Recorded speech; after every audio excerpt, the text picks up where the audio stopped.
Welcome to the Help Me Abide podcast, a program dedicated to helping you have a closer walk with God by sharing biblical truths and relatable testimonies of women who have overcome.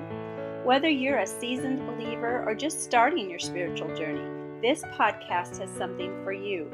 Each episode will supply encouragement and wise, practical advice to inspire and challenge you to abide in the one who has all the answers to life's questions. A woman who abides in the shadow of the Almighty is a woman who lives safe and secure. Sit back and enjoy a few minutes of positive conversation with your host, Jennifer Beal, and friends. Help me abide in the one who has the power. Help me abide each day and every hour. Remind me that without you, my efforts are in vain, so that others will see you. Help me abide.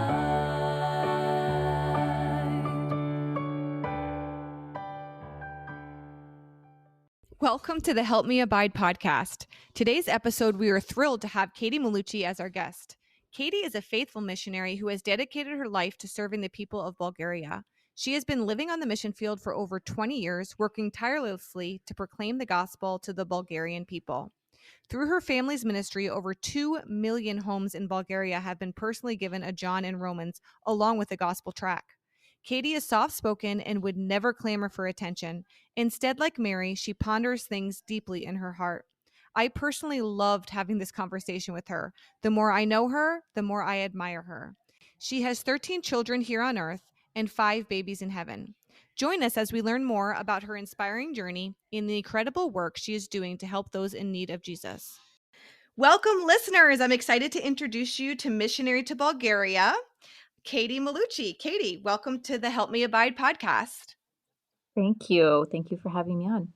What I do know about Katie is that she has 13 children, which to me is like hashtag goals. I always wanted a big family. That's not what the Lord had for me, but every time I see somebody with a big family, I am so impressed. So, Katie, tell us, how old is your oldest and how young is your youngest? Yes, our oldest will be 23 in August. He just graduated from Bible college. And our youngest is 2.5, Mr. Enzo. Wow. What a range. What a range there. How many boys and how many girls? So we have 11 boys, 2 girls. The Lord gave us 7 boys in a row before he threw us a giant curveball and gave us a girl and then another girl after that. So I always think that's sweet that they're together, kind of a little team effort there against the boys. So 2 against 11. yeah, it's good odds. Well, we good actually odds. joke about that, if you have one girl, that's worth like 3 boys. Much more challenging, in our opinion. So I guess that does help the odds because then it makes it 6 against 11. So Right. There you go. So I have 3 boys and I feel like they're all leaders and strong and doers and high energy. So I just can't imagine having 11. Yeah. But also, I feel like my heart is so endeared to my boys. Yeah. As a mom of boys, I've really enjoyed that. Yes, especially as they've grown. And that was something that was very hard when we started sending them off to college because we sort of grew our really good friends. And then we had to send them away. So when you sent your first son to college, was that really hard for you? I feel like I was ready. Like I'd mentally prepped for our first one. And even Rocco, our second, it wasn't so bad. But then our third, Johnny, I don't know, something about him leaving. We had just had our last child we have now, Enzo. So I don't know if it was the birth combined with him leaving, combined with, they were the first 3 we brought over when we moved. I don't know what it was, but that was the hardest transition. That was a really hard time. My son is a senior in high school right now, and I am really trying to mentally prepare because I agree with what you said. There just becomes a friendship and it's like you're losing your friend. And I just know that all of the love that he has for me, he is going to transfer to his future wife, which I totally want him to do. But it's not something that is easy for me I don't know if that makes sense. I just know that that's going to happen. It just is hard. One of the things that I purposed to do before our oldest left was to really invest time because I knew it was going to be gone and I didn't want to sit around feeling sorry for myself. So we would go out every week and just be together just so that I had time with him and we talked. And our boys are talkers. Yeah. We talk a lot. So that was something I sort of started, and I've tried to keep up with the others so that once they were gone, I felt like I really did what I wanted to do, and now I can let go better. Right. No regrets. Yeah. That's good. That's good advice for me. I need that. Katie, describe what your childhood was like. Okay. I would say in one word that my childhood was very stable. I grew up in the country of Western New York, dairy farms and rolling green hills and apple orchards.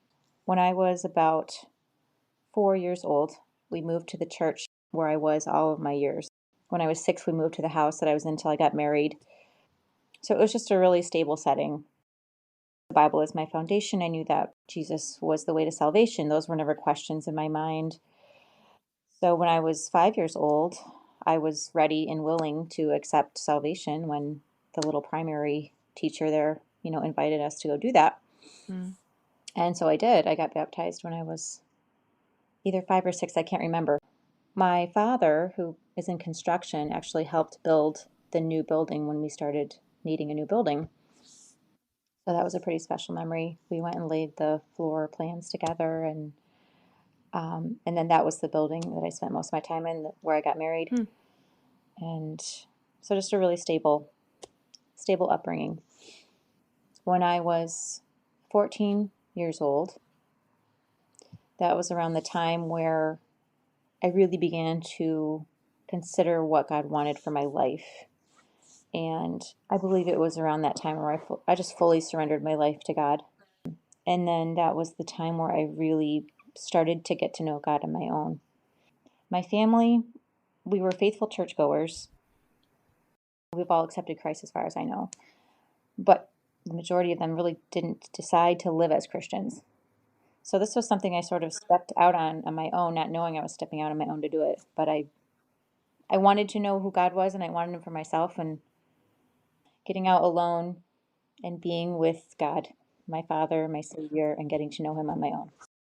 Our youth group, I would say, was, lukewarm at best. There were a couple, maybe 3 or 4 young people along with me, and we just were burdened about that. And we had decided during our break time at school, if the principal would allow, that we would go pray for our students, for our youth group, for our church, whatever the Lord had led us to pray for. One of the guys and girls were actually dating, so the principal was kind of like, okay, whatever, sure, you're gonna go pray, because there's these 2 choir ready rooms, and they were like right next to each other in the auditorium. Yeah, but he led us, and Oh, that's funny. it was a really special time that I look back on now. At the same time, I always like to include this because it's such a beautiful part of God's story for us. But at the same time, my husband was about an hour and a half away. I'd never met him. I had no idea who Nick Malucci was or the Maulucci family. But his dad was pastoring in a little city church in Syracuse. It was about the time he turned 16 years old. And when he was 16, he sort of woke up on his birthday and was like, if this Christian thing is real, then it's for me, and I'm going to go in all the way. And so it was about that time where he committed himself to get to know the Lord and began to walk with the Lord and ask the Lord for specific things. So we were actually the same age, an hour and a half apart from each other, never having met, where the Lord was drawing us to himself in such a beautiful way. And so he had a list of W's he began to pray for. I think it was 7 different W's. And I don't remember any of them except for the one that I found important, which is wife, because he was praying for his wife. So, of course, I remember that one. Yes. But there was a couple that was where to go, and I don't remember the other W's, but that was what he had began praying for. So his father, who was pastoring there at the time, he had committed to 5 years at this church in Syracuse when they took it on. He reevaluated, and he said, we're going to move to just sort of be a help in a church somewhere else. So they were considering 3 churches in the New York State area. And one of them happened to be ours, which honestly, now that I know the other possibilities and who the families were and stuff and the connections that they had. I have no idea why they ended up at ours because it really wasn't the best possibility. Huh. But the Lord led them. They came and visited one night. And I remember them being there that one night. And on their way home, his dad told everybody in the van on the way home, it's going to be Palmyra. We're moving to Palmyra. So they moved to our church. And within 2 weeks, my husband had seen me and decided that she's the one. So he asked me to sit by him in church. For whatever reason, I said, go ask my dad. I don't know why I said that to this day. My dad never made me do that, but I was like, go ask my dad. So he was like, okay, where's your dad? And off he went. So he had no problem with that. So we sat together, and Aw. for him, it was history after that. Like, he was settled. For me, I'm a much slower mover, so it took me a while. But that was the beginning of our together.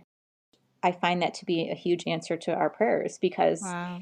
it wasn't just I met my husband, but their family came and brought a new excitement and joy and spirit to the church. My husband, he was on fire. He was motivated.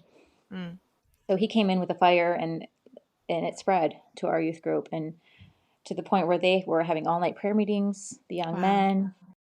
Soul winning was the most exciting thing to do, and our youth group we were all getting on board. So it shifted completely from lukewarm, maybe one or two spiritual kids, whatever, to now the cool thing is living for God. It really became that. So then he went off to college. And in my mind, I fully expected him to look around and date, or like he hadn't made up his mind yet. And his mind, from what he has said, he's never even considered anybody else. So it was like a big deal, which was so sweet. So I didn't know that. It is. Yes. So, I love that. He's a one and done kind of guy. And I'm grateful too, more as time goes by. So he was in college that first year, and I was home, and he hates talking on the phone, like hates it. I don't necessarily love it, but I don't hate it as much as him. So he would get a roll of quarters. Back in the day when we had payphones, he would literally write out a list of things to talk about, put in the quarters, call me, go through the list, and be like, well, that's all. I'll talk to you next week. Wow. That was that first year, and then I went off and joined him at Bible college, and we got engaged the Christmas of my sophomore year and got married. I was halfway through. He had 1 year left, and then I was expecting a baby all of my junior year. Wow. I was expecting pretty quickly, 3 months after. And then I had a baby my senior year, but we finished. We stuck it out, and then we jumped from there right into deputation within just a few months. We had left Indiana. Thank the Lord. God bless those people who live there. I don't understand. I graduated 2001, and we were on the field in July of 2003. That is amazing. So Katie and I actually went to school 1 year together. So her senior year, so she would have already had a child by then. Your senior year was my freshman year. So I do remember Katie, but I have an awful memory. I remember who she is, but nothing about her. And I don't remember that year at one bit. Yeah, I bet you didn't. Being a senior, forget it. There was nothing Oh, there. forget it. So I graduated. I had finished college, and Brett had 2 more years left of college when we got married. And I remember calling my mom, being pregnant with my first, and I asked her, all these sorts of questions, trying to prepare myself for having a baby. And my mom said, I'm sorry, I don't remember anything. She had 5 children. And I'm thinking, Mom, this is kind of a huge moment in your life. Like, how can you not remember this? You're not being a resource to me at all. And now looking back, I can't tell you a thing about those years of my life. So sorry for being mad at you, Mom. We had a fire lit under us that was awesome by our training and the teaching we were given. But then we were sent out to do, like, what were we doing? We didn't know nothing, No. Here we are dumped out across the world in the middle of the wilderness with little babies, and just my husband and I literally were just figuring each other out. We didn't know each other well at all. We were horrible communicators. So it took us a good while. Yeah. And so it was college and bus route and deputation and getting ready to go. And then we're on the field. Yeah. And so we land 4 years later from marriage and all of this. We had 3 babies. Wow. It was literally like shaking hands and saying, hello, I'm Katie. Hi, I'm Nick. It's nice to meet you. Let's get to know each other now. No kidding. That is one beautiful thing that I miss about the mission field is it slows everything down. For us anyway, when we were in Africa, Mhm. it took away all of the busy, Yeah. and we really got to Yes. really get to know each other. And I think it was really beneficial for us to go right out of college because we decided what we believed and why we believed it without any influence from either sides of the family and from any really church. We Yes. had to really decide who we were. I think that was powerful because again, there was no influence. It was just Yes. God. It was just, what are we going to do according to this book that we have? How are we going to establish our family? So I think that that is a huge benefit to the mission field. Oh, that's a really good point. Absolutely. I agree 100%. In retrospect, can you Yes. see God preparing you in your childhood in any particular way to be a missionary? Yes. Yes, I can. Practically, there's a lot of practical things, and that's my middle name. I like to say pragmatic. My husband taught me that word, and it sounds a lot better than practical, It which is does boring. sound fancy. Thank you. So my mom, she grew up Mennonite, and so she always cooked from scratch and is a whiz in the kitchen and sewing and quilting and all those things. So I was around that all the time. I did take marriage and motherhood in college, which was very helpful. I Mhm. use it every day of my life. But I remember like taking cooking, beginning cooking, and we were learning to make things like muffins and biscuits and bread. And some of Yeah. these girls from inner city or whatever, they'd never even seen homemade bread. Like they didn't know what to do. And I just remember thinking, wow, I didn't know there were families like that because I just took it for granted. My mom always had a garden. She canned things, she froze every year. And then my mom, I would say, was a tremendous example of submission for me. Mm. So I had that huge advantage. That was already foundational for me. It's not something I had to like learn from the Bible, and then try and put into my life because I'd seen it. I'd seen it and Right. I thought that was normal. When I Yes. saw women who were overbearing and running their husbands, like I didn't even know that was a thing because Wow. my mom was a really good example. So that was just something I was given. Definitely not Yeah. normal, I would say, in America. In this day and age, definitely not Yeah. normal. So I would say that's No. definitely a gift.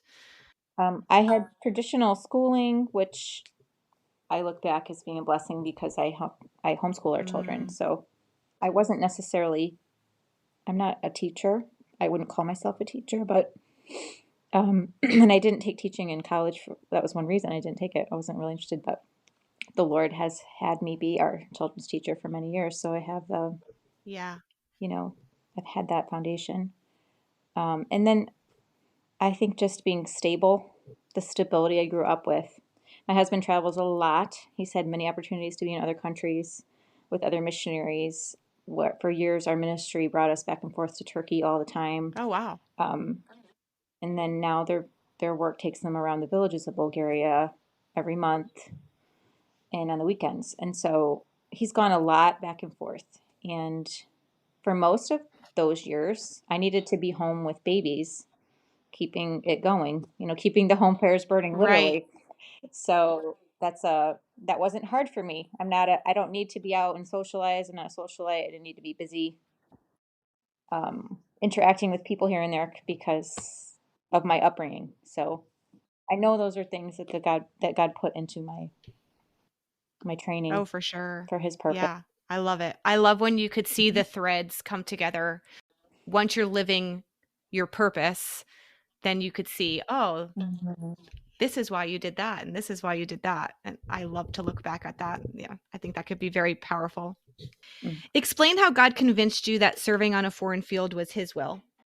This was a really interesting question for me, and I felt like it was really the opposite. Um, the command in the Bible is to go into all the world and preach the gospel to every creature. Yeah. And the command, it's not something that's specific for a certain Right. person or group of people. So I think for me, it was more a matter of you're going to have to convince me, God, that this isn't what you want. Mm. I'm sort of one of these look down the path people.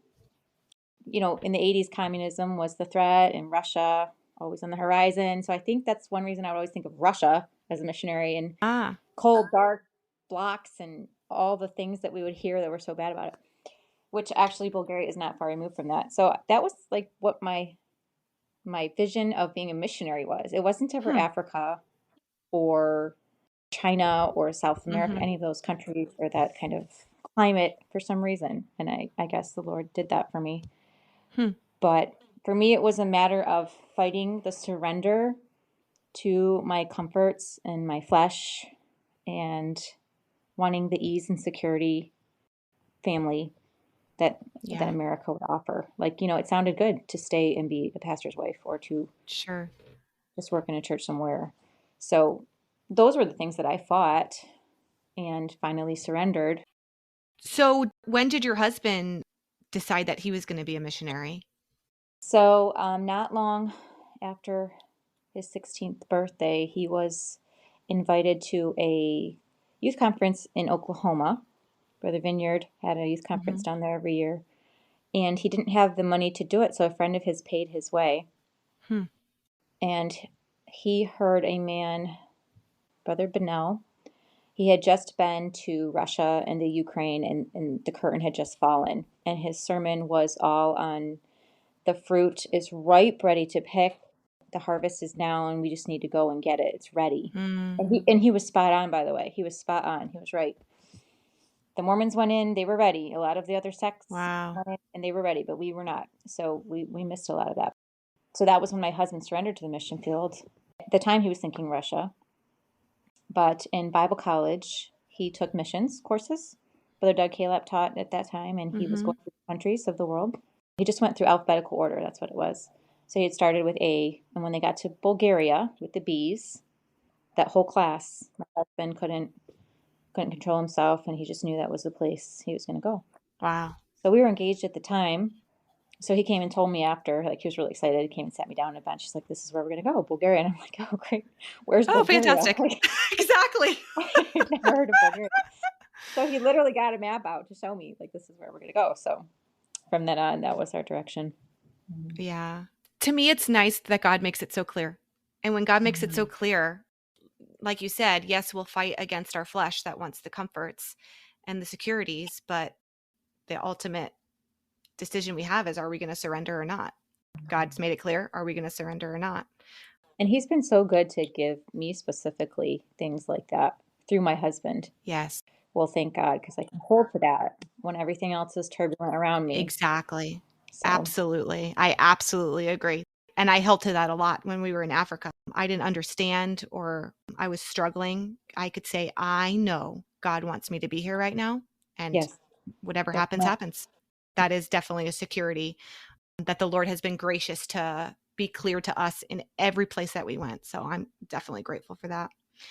What challenges have you faced while living in Bulgaria? Wow, I didn't even know, like, how do you list? I feel like the challenges are different every year, so there's always a new thing. Sure. So I just thought back to when we started. I mean, we moved with 3 babies. Santino was 2.5. Rocco was 1.5 years, and then Johnny had just been born. He was 6 weeks old. So I'm assuming you guys are Italian. Yes, my husband's Italian. Okay. So I'm Italian too. My maiden name is Guarneri. My sister's son's name is Gino. Oh. And I love all your kids' names. And I'm like, And you're from New Jersey. I'm from New Jersey. That's right. Great. And you're from New York. Cool. So definitely lots of connections. I'm sorry. So continue. Yes. You had 3 kids. Yes. So the things that I wrote down that kind of stuck out when we first moved there, really, it was the people. I think I expected the physical issues, like certain comforts to be without, or not have air conditioning, or your water backs up, that kind of stuff. Physically, I think I was mentally ready for all of that. Mm-hmm. The people I didn't expect to be the way that they are. Yeah. And they're cold and sad and mean, and they are not open, and they are not trusting, and they do not trust their closest friend. They don't. Wow. There's no trust. So they don't know what that means because of communism and years of oppression before that, their history. But I didn't understand that for a long, long time. And it was a good 4 or 5 years of just really resenting the people and God putting me here among these awful people.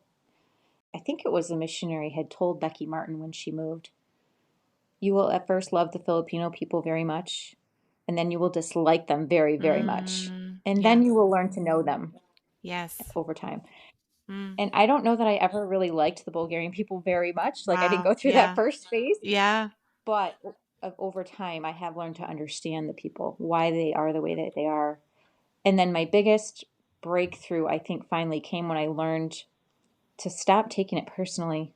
I took everything personally. So if they rejected me in a certain way, or they were mean to our kids, or they were just rude, it was always personal. And the fact is, they do that to everybody. That's how they interact with every person, their own mother, right? So I don't know, it's sort of an awakening of Sure. realizing that the Lord finally brought me to, that it's not all about you, first of all, Katie, but then this is just who they are. You just have to accept it and move on. Yeah. That was a big challenge. And then loneliness, I think, was very, very hard at first. That more than I realized it would be. We were on the field for a good 2 or 3 years before I saw my family. Again, we came back on a short furlough, like just a few weeks.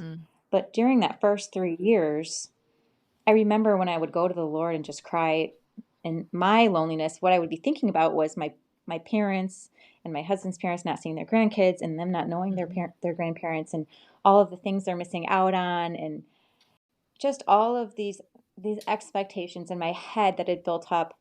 And then we went back and saw everybody, and everyone had moved on. Like, they Yes. were living their life and they were okay. And that was Yeah. very, very comforting. And I think from then on, the Lord helped me just like put that away and stop grieving over that, because they were just fine. And our kids were just fine. They didn't know any different. Mm-hmm. And just start accepting the life that we had. I had all of these things like, they're going to miss this, they're going to miss that. But all of those things were only in my head, not in theirs. Like, they had no clue they're missing out on anything unless I'm telling them that they are, which Right. that was something that really shifted, I think, after the first time we visited. That was very helpful.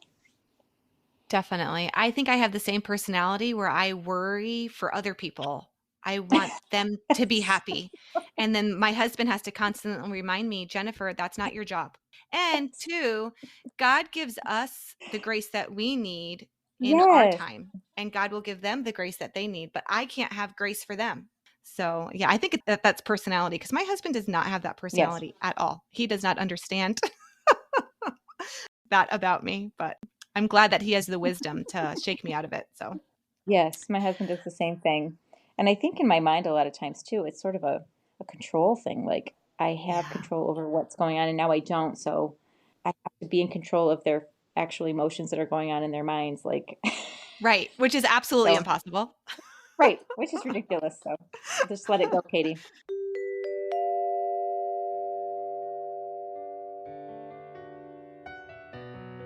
Connie Marujo here, resource promoter for the Help Me Abide podcast. One of our core missions for this podcast is to provide reliable and trustworthy resources to our valued listeners. It's important to note that we do not benefit financially from these promotions in any way. Our sole purpose is to inform you about safe KJV products that are available for you and your family. That being said, EN Design Company offers several quality products that can benefit your family and friends, from scripture-themed magnets, stickers, display card sets, and printables. Additionally, EN Design Company is a service offering customized content to churches. Tracts, bulletins, logos, social media content, etc. There are many Christian design companies, but there are very few that are King James Bible only. EN Design Company makes biblical products that are high quality, classy, and timeless. The scripture display cards feature different themed Bible verses and designs that are easy to read and beautiful. Use them as a sweet reminder of God's love and promises whenever you or others are in need of inspiration and encouragement.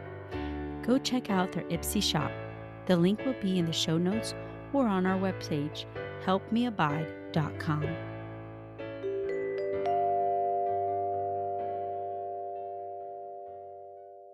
Since you've been on the mission field, which attribute of God has become more real to you?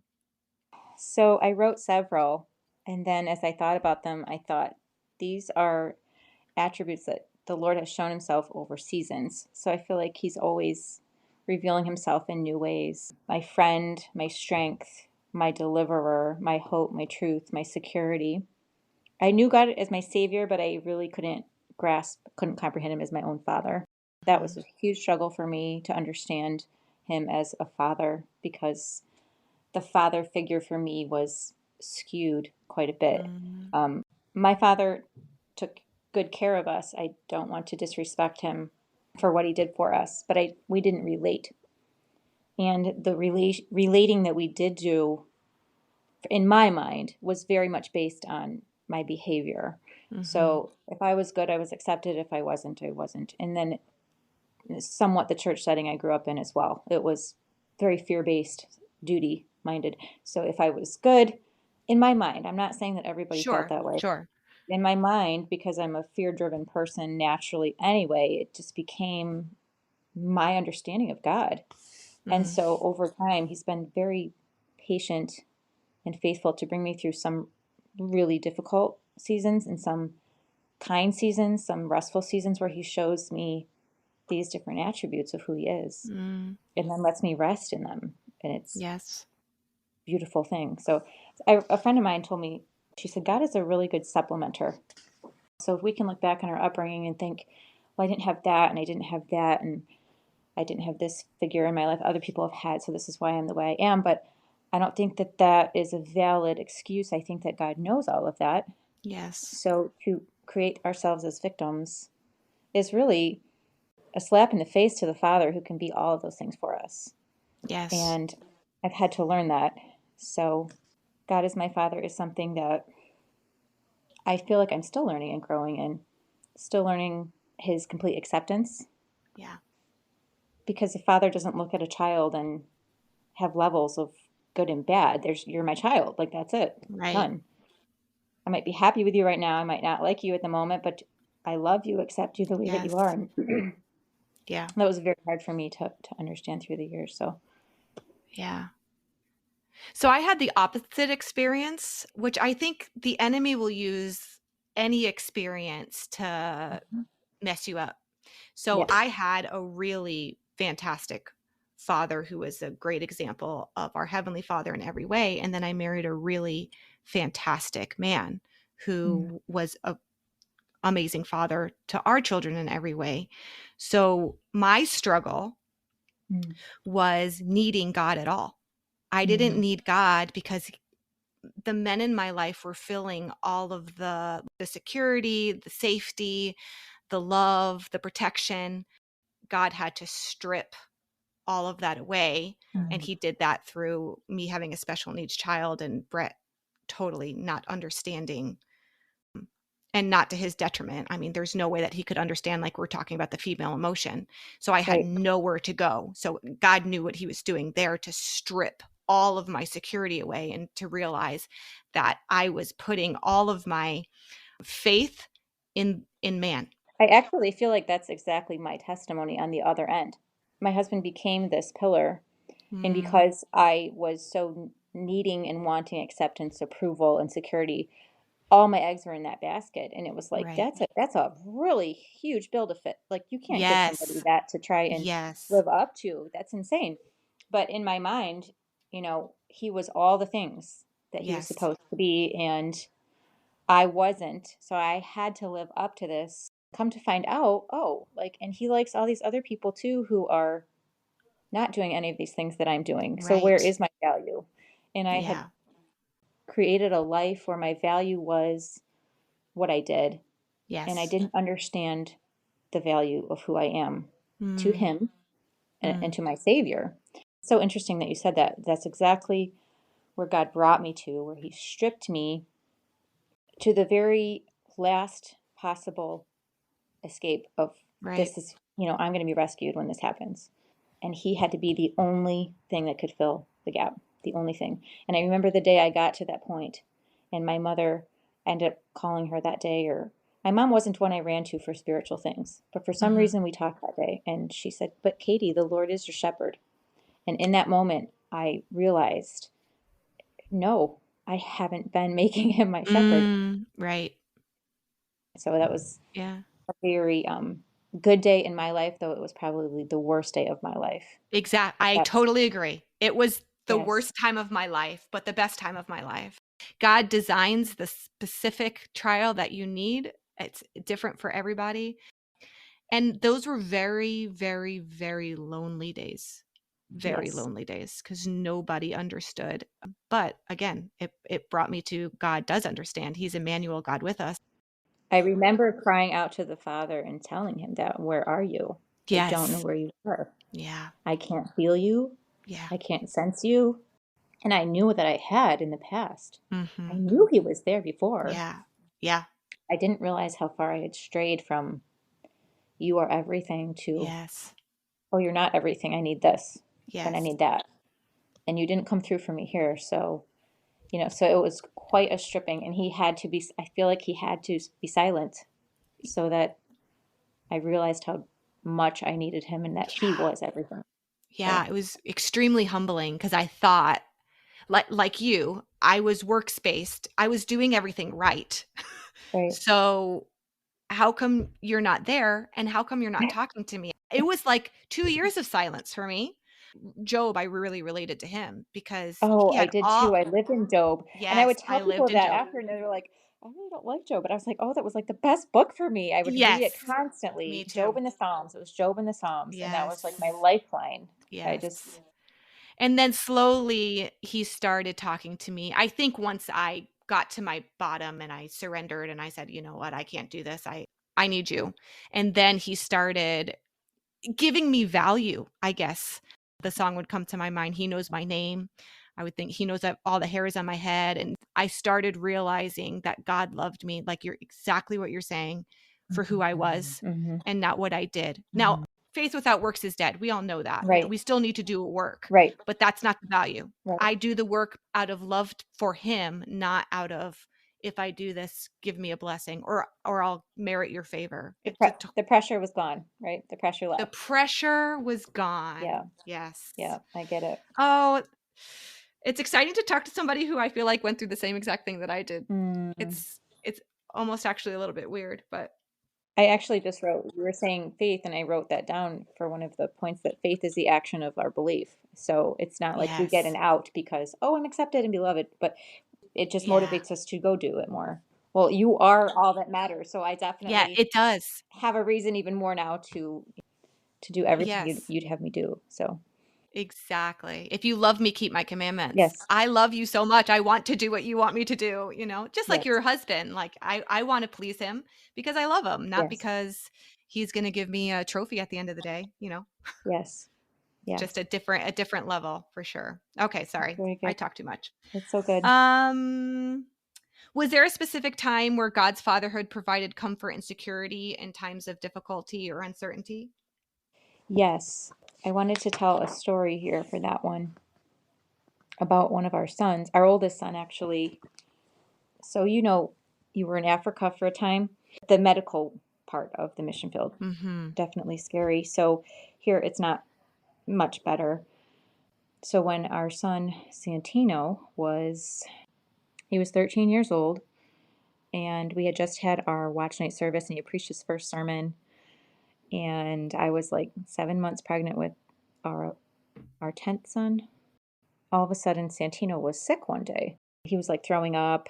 When he gets sick, he usually gets it really bad. So I wasn't worried. We just were kind of like, okay, go upstairs so nobody else gets it, right? We don't want to pass it around. Right. So he was upstairs just throwing up, but then it wasn't stopping. Hmm. So it was like a whole day. And I still wasn't worried. We weren't worried. He came down and would sit with us, but he really wasn't strong. And he didn't get strong for the next few days. And he didn't want to eat for the next few Hmm. days. It was very unusual. And then he started losing weight and not looking well. So we tried to take him to the doctor. And again, no trust whatsoever in the medical world here. You start dealing with the medical world in another country, it's like a whole different world, It literally. really is. So we didn't want to go to the local government hospital. So there's actually a private little Euro hospital right down the road from us. So we took him there and they didn't find anything, said it was a virus, sent us home, gave him an IV. And we were like, this isn't a virus. We know what a virus does. The kids would all be sick. Right. So we wanted to go back. After a few more days, we waited it out. He wasn't getting better. So somewhere around 2 weeks had gone by, and they weren't finding anything. We were frustrated. But I don't remember being panicked or wondering what was going to happen. He sort of got better for a short time. There were a few days where he sort of perked up and ate a little bit, and then he got bad again a few days later. And so we had left him home. This was on a Sunday morning. We had gone to church, and we had like these big bean bags in our house. So he was laying there when I left. And when we came back in, I saw him, and I literally thought, and my husband too, we looked at him and we were like, it's like looking at death. He was gray. He looked like he was going to die. And we didn't know what to do. I stayed home with him that night and tried to give him broth, which he threw up. And when he threw up, it was black. And I was like, this is really, really bad. We went back into the hospital the next day. My husband called on another man who was a Bulgarian to speak to them, which would usually get things done better than we could. And it did work. They started moving and getting more tests run. So finally, at that point, a guy came in and said, it's just the flu, left. Well, there just happened to be a child surgeon on duty that day, and they asked him to come and take a look. He came in the room. He looked at Santino, felt around, and said, this guy needs surgery, and he needed it yesterday. Wow. So I was expecting Sonny, and our kids were home, the little ones. So thankfully, the hospital was just right down the road. So we were taking shifts back and forth. So they took him in for surgery, and I was there when they brought him back. And to this day, I'll never forget the screams of him coming down the hallway on the bare, awful table with, nothing. They picked him up with a sheet, put him on the bed, and left him and left the room. He was moaning and crying out all night long, and I didn't know what to do. I was exhausted, and he was just not himself, not all there. I knew that, but he was in pain as well. And finally, I kept calling for people to come help. Finally, they brought in an IV to give him some pain medicine. There, as you probably remember, they don't give people stuff unless you pay for it or you ask, because they're not going to charge you. It's just ridiculous. So, of course, there was nothing extra done to help him. So I went home, I don't know, somewhere through the middle of the night when he was finally resting. My husband came back. Then we shifted again in the morning. We switched shifts. So I was there in around 10 or 11 in the morning when the surgeon was scheduled to come see him. Amazing blessing. And I don't even know where this guy is to this day. But on duty at that time was a Christian doctor. Wow. Whom we had heard of and met once or twice in passing, but we didn't know he worked at that hospital. And he was on duty that day. And I remember him standing in the back of the room and the surgeon coming in with his helpers. The surgeon, I don't believe, was a saved man at all. But his helpers were there. And when he came in and he saw Santino, he started moving things along quickly. They put a tube in, a drainage tube, and they really started helping him. And I remember holding Santino's hand and knowing that man was back there praying. Like, you know how there's, like, you're in a fog moments and you can sense the spiritual part around you. And so it was like the angels were coming and moving stuff with this heathen surgeon to fix our son. And our Christian friend in the back was just, it was like he was aware. We didn't ever say anything. We never talked, but it was a really surreal time. So from that time on, Santino started to get better. So that was just amazing. What was his illness?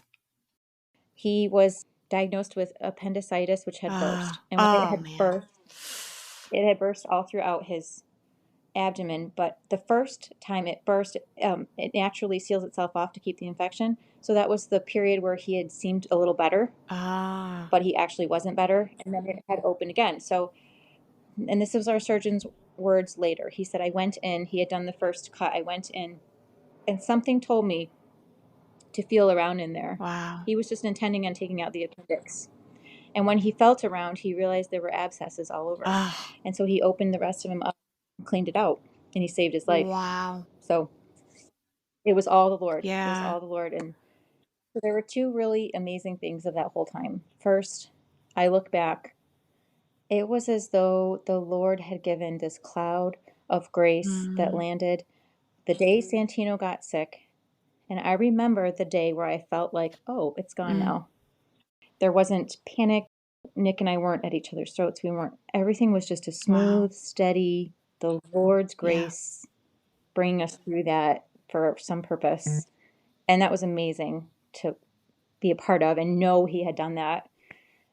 And then there was that one night, there was that horrible, horrible night where he had come off the operating table and been brought in, and the cries and the pain. And for a week after his surgery, I would go to bed every night replaying it in my head and cry and cry. Like, how can I live with this? And I remember after he got better, like, I worked up the courage to ask him. So I was like, what was it like coming out of the operation and everything? He goes, I don't really remember anything from that first night at all. So the Lord hadn't even, left that impression on him at all. So those were just amazing things that God had us walk through, just so I could brag on God. I think that's the only reason to show what he did and how he brought us through that, and how that his grace was enough. Peace that passeth understanding. I love it. And you could only experience it when you need it. Yeah. I remember asking my dad, I'm a fearful person. So I remember asking him, Dad, I'm so afraid to die. I'm so afraid to die. I think about it all the time. And he said, Jen, God's not going to give you the grace until you need it. You don't have the grace for that right now. But like you said, he gave you that cloud of grace for the moment. And then when you didn't need it anymore, it lifted. It's just amazing. Yeah. Really powerful. That's great. Can you describe a time while you were on the field where you had to completely surrender an area of your life to God's perfect will? This is sort of the pre-story to Santino's trial, actually, because this happened years before, and I feel like it was a foundation for what we went through after. It gave us for me, the ability to trust God, I think, through that. But we were on the field for about 5 years. And, like the first little bit is sort of a honeymoon period where you are getting used to everything, and it's exciting and new, and you're learning. And then somewhere around the 5-year mark, it's kind of like, okay, are we really in this for the long haul? Yeah. So we were there, and I knew at this point, I learned the language enough where I was able to speak with people freely at this point. I understood what the doctors were saying. I understood how people think, the fact that there's no sanctity of life. Life is very cheap. They don't care. In our maternity hospital that we go to, which is a private hospital, and it's pretty decent, but you turn right to go see your baby at the ultrasound, and you turn left to get your abortion. It's just that common. It's like, oh, you can have an abortion. It's as common as saying, what'd you have for lunch today? It's just, that's just the way that they are. Life is not precious at all. So, I'm learning all of these things, and we're expecting our 7th child, who was a boy, Rafa. And we never picked our names this early on, but we picked his name ahead of time, and it's Raphaele, which means Jehovah has healed, if you don't know the meaning. And we just loved that name, so we were settled on it early on, as soon as we knew he was a boy. So I was about 3 months along, and we got a check. This was in December or November. We got a check from a family in Alaska for $5,000. Wow.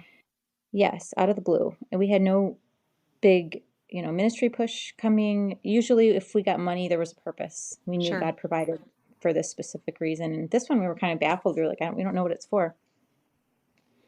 Well, a few weeks into the new year, this was 2009, I had a major bleed one day. I woke up and there was blood everywhere in my room. So we went to the doctor. I thought I lost the baby, but the baby was fine. But I had placenta previa. She diagnosed me with placenta previa. So my husband was praying that the Lord is going to use this, the great man of faith he is, still to this day. The Lord's going to use this to show this communist doctor that he can heal and how great he is. And Katie's going to be healed. So we're going to have the baby here and everything's going to be great, right? In my mind, I was immediately panicking. Like, I can go back to America.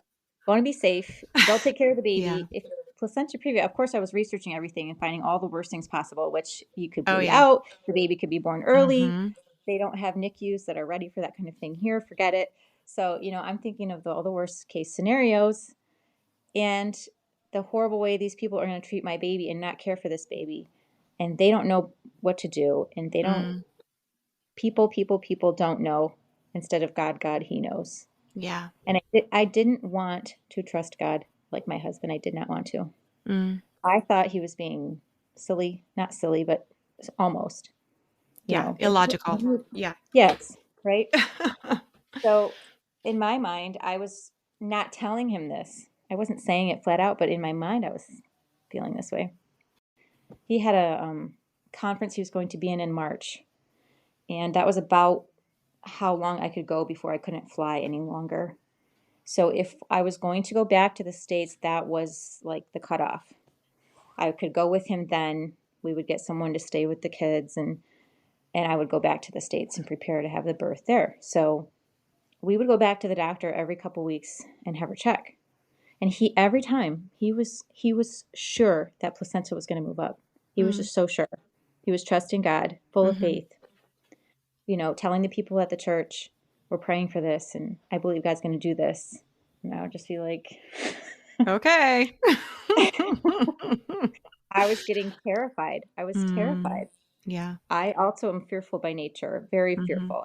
And to me, I thought I can go back home. I can be with my parents. I can be safe there. They'll take care of me. I'll be in a good place. I'll be safe, secure. The baby's okay. Will be, all of these comfort securities that I wanted for myself, really, instead of really trusting the Lord with this.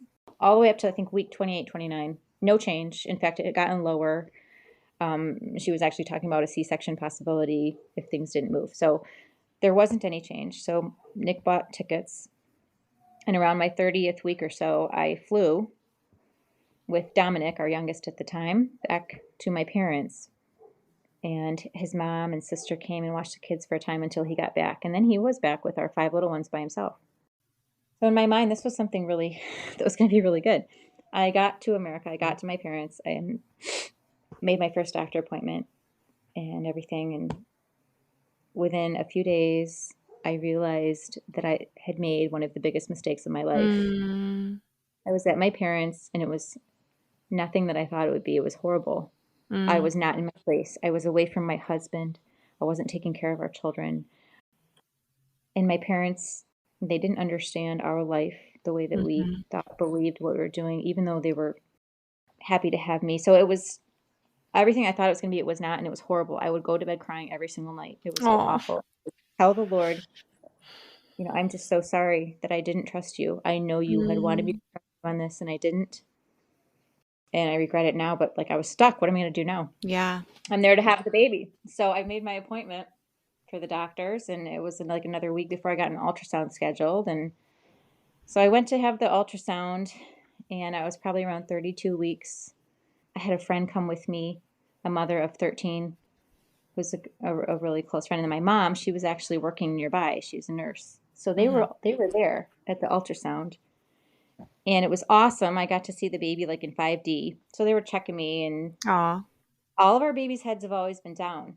This baby, Rafa, his head was up, which I'll never forget, and I have a picture of it, because if the placenta's down, the head's usually up, like they're flipped usually. Yeah. So it always stuck out to me. I remember seeing his face, looking at me.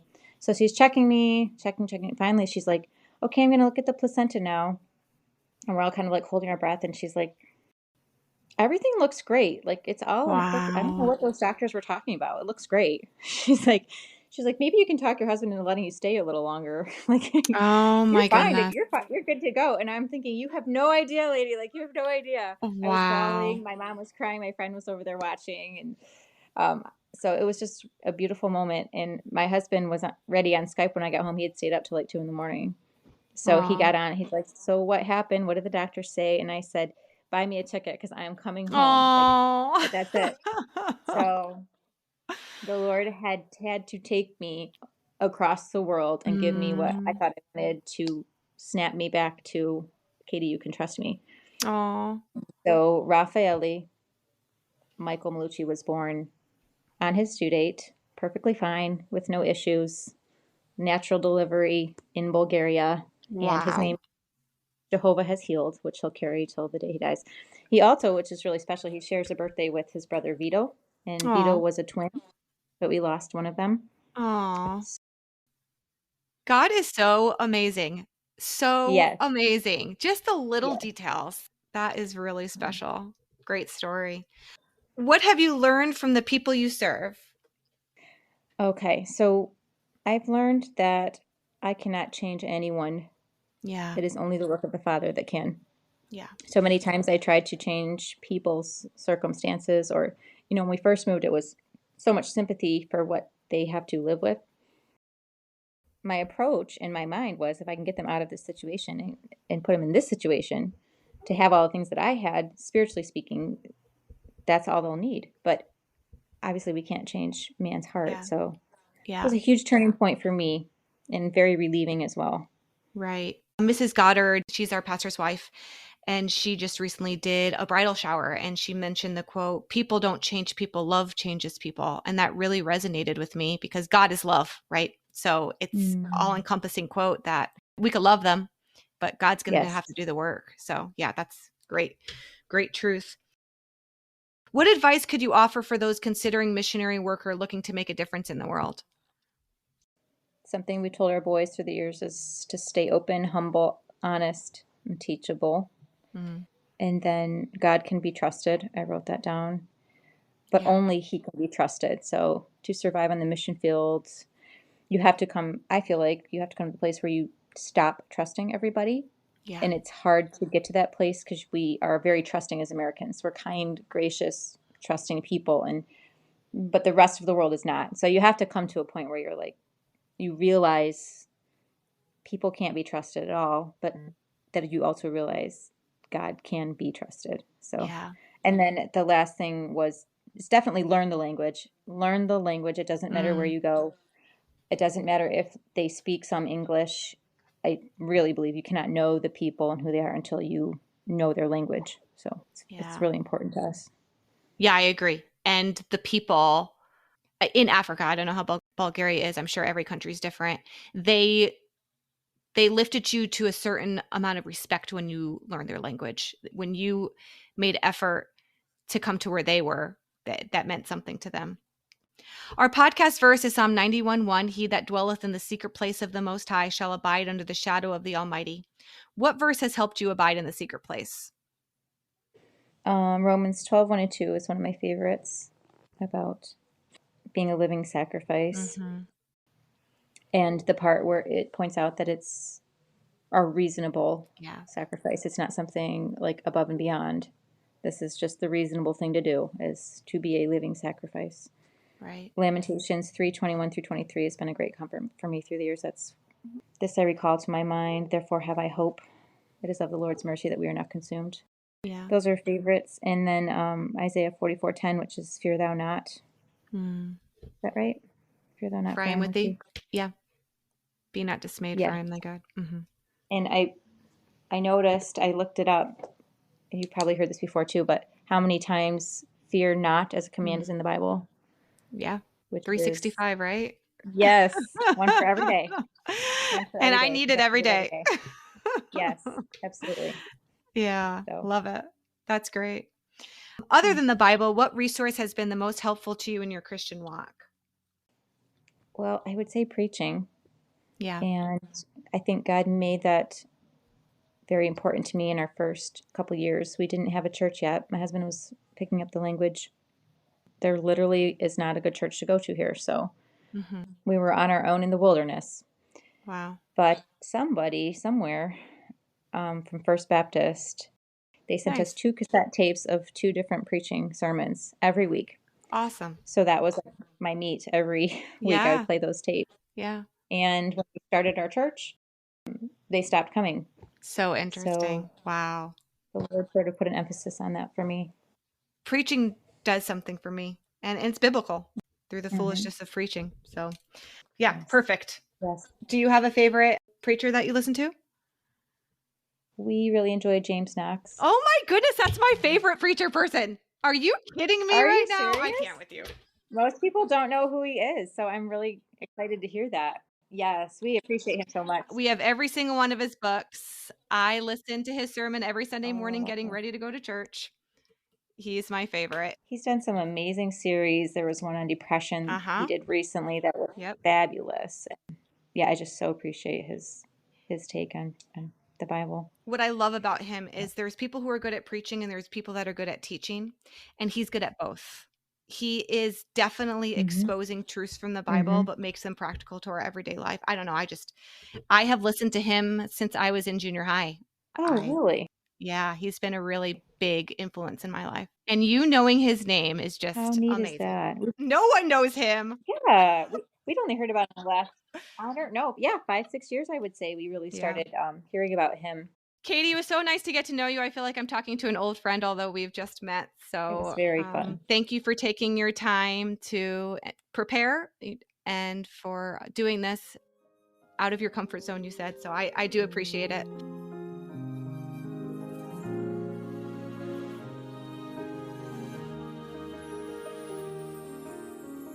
In a place of poverty, in a place where millions are so empty, with no one to share God's love, that's the place where I want to be, so I can tell them how Jesus died for me, sent by his Father up above. Here am I, Lord, I will go. I'll count the cost, I'll not say no. In this world of broken dreams, no one cares, or so it seems. Lord, help me reach the lost. Help me point them to the cross. I hear voices calling to me from places so dark nobody can see. I'll follow where you lead. Send me.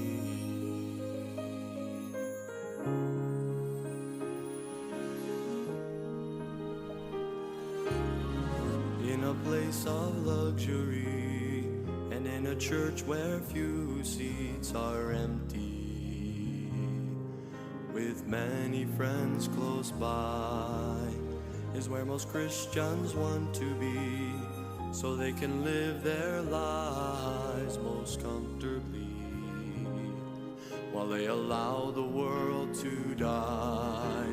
Are you willing? Will you go? Count the cost, please don't say no. In this world of broken dreams, will you care for those in need? Will you reach the lost? Will you point them to the cross? There is a world that's waiting for you. They're searching for a love that is true. Is God wanting to send you? There's a lost world waiting, trust and obey. Our God needs some Christians to stand up and say,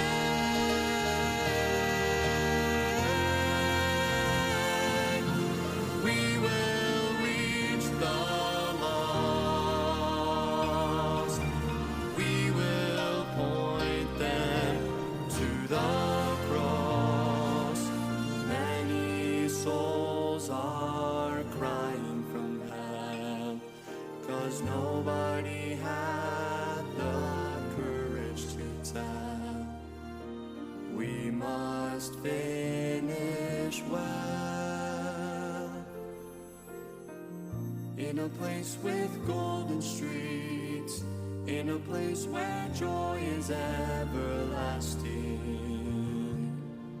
where God is the light.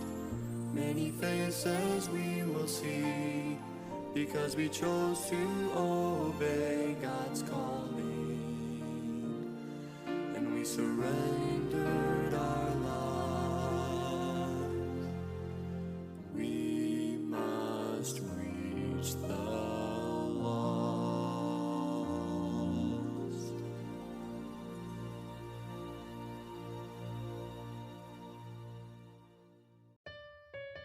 Thank you so much for listening to the Help Me Abide podcast. We hope you enjoyed today's episode as much as we did. If you have any questions or comments, please feel free to reach out to us on social media or through our podcast website, www.helpmeabide.com. Don't forget to subscribe so you never miss an episode. The Help Me Abide podcast is a ministry of the Faith Baptist Church of Wildomar, California, pastored by Pastor Bruce Goddard. That being said, it's important to remember that this podcast is not a substitute for regular church attendance. We encourage all of our listeners to be faithful members of a local, independent, Bible-believing Baptist church. My heartfelt gratitude goes out to Mrs. Tammy Goddard, who facilitates the podcast, Lisa Grubb, who expertly directs our social media outreach, Connie Marujo, who tirelessly promotes our resources, and Lindsay Osgood, who provides the perfect musical accompaniment to the interviews. Without our amazing team, this podcast would not be possible. Also, big thanks to Faith Music Missions for allowing us to use their beautiful music on our podcast. Thanks again for listening. We'll be back soon with more inspiring content.